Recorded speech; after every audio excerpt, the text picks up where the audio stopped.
Abusia Blakk Rasta din simbie tuya wasi efise Mahama betana akunya yi wa pena semama chese Mahama kra start se wo mo speech na nsu efi na ni so eba mmingoti ensem dia Blakk Rasta di tuya ye besa babim Berlin TV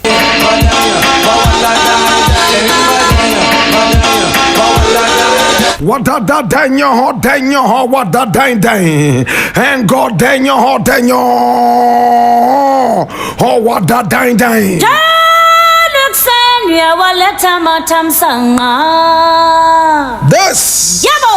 yes, the voice of the Patriot, where we speak truth to power. Now here we don't criticize, but if we must criticize, we'll do it just on one condition: to build and not to destroy. That is why we keep saying we are in the service of God and country. This is the voice of the people, and the voice of the people is the voice of God.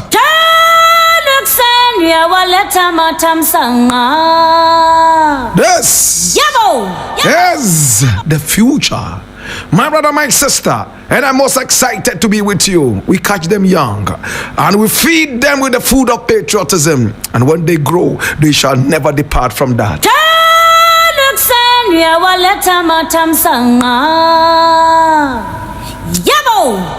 Now today we have a number of issues, and I want to run through them as quickly as I can. This one I'm reading from Ghana Web, and it says President Mahama declares his assets, gives appointees March 31 deadline to do same.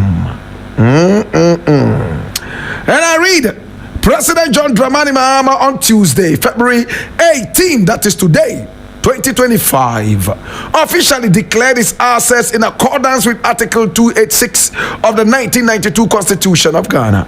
Now, Article 286 mandates public office holders, including the president and his appointees, to complete and submit asset declaration forms to the Auditor General's office.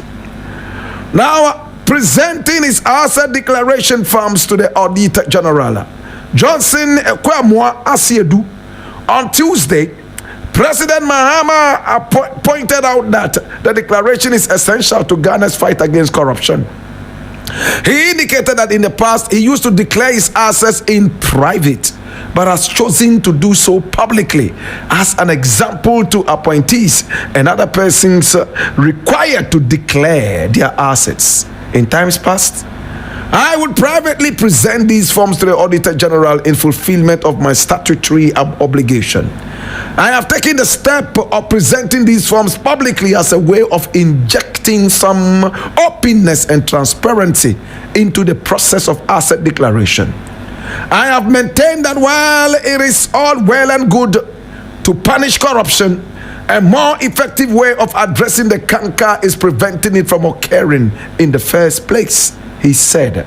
And he added, I honestly believe that if properly created and enforced, asset declaration can become a sustainable tool for tackling corruption.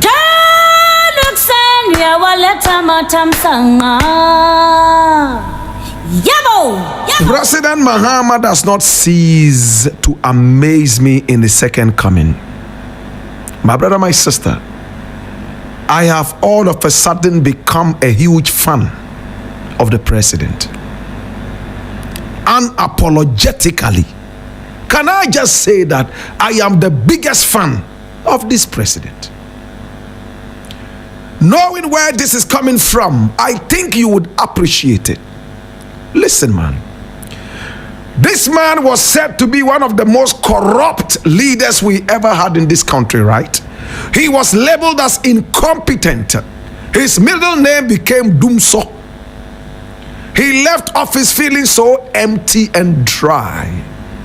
For 8 solid years, he was in oblivion like a hermit, praying night and day that the God that blessed Abraham and Moses should direct him and give him another chance to prove himself and to walk his ways. In his own words, I prayed to God and he accepted my prayer when I saw that in dreams that I had become president. So I cannot fail God. My brother, my sister, he said whilst he was in opposition, all the Christmas gifts stopped coming. The so-called friends who knocked on his door night and day to embrace him and to lick his boots. Remember, I did not say butts, I said boots. My brother, my sister, all those people, my brother, my sister, stopped short like the clock on grandfather's table. Hear this now. Now he was living like a hermit in the most secluded part of the cave. And when he got the opportunity to bounce back, there were some names he was never going to encourage. And those names I'll keep to myself for obvious reasons. Since Mahama became president again, and remember, before he even became president, I made it clear that he stood a unique opportunity to rewrite the political history of this country. A president who was once president, kicked out, he sat back for 8 years, never thinking of returning. Then he came back. My brother, my sister, it was a good opportunity to tell him, listen, Mr. President, it looks like we appreciate what you did in the past. This is an opportunity for you to do more. Come back. And I told him he couldn't let the people down. Remember all that? Today, Mr. President makes tears come out of my eyes. You know why? Number one, Mr. President has banned all his appointees from flying first class or business class.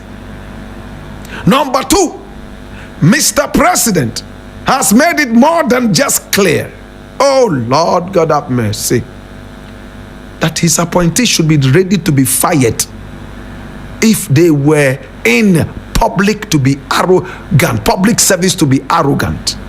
He told them point blank, and much more. My brother, my sister, today I'm reading somewhere, graphic, online, the national communicator, and Mr. President is saying at a forum that Africa should start taking care of its own development. President Mahama urges Africa to finance its own development. And this, my brother, my sister, he is talking to African countries. My brother, my sister, now he has come out, leadership by example, declared his assets publicly, and is telling everyone to do same. This is a serious president. I admire you, Mr. President. I could go on and on and on and on and talk about your virtues. Look at oral. Look how much people are frightened. Dirty, corrupt people are having sleepless nights because this president has pulled out his sword from his scabbard, ready to slaughter people in slaughterhouses. Mr. President, if you continue like this, a monument awaits you in your own backyard. As for the monument in so many other places across Ghana and across Africa and beyond, you can't count, just like Kwame Nkrumah did.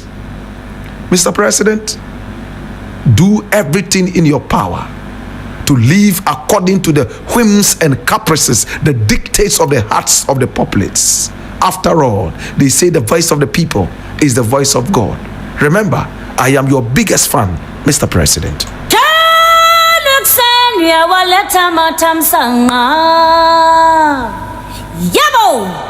There is something I'm reading here from my own Tree News.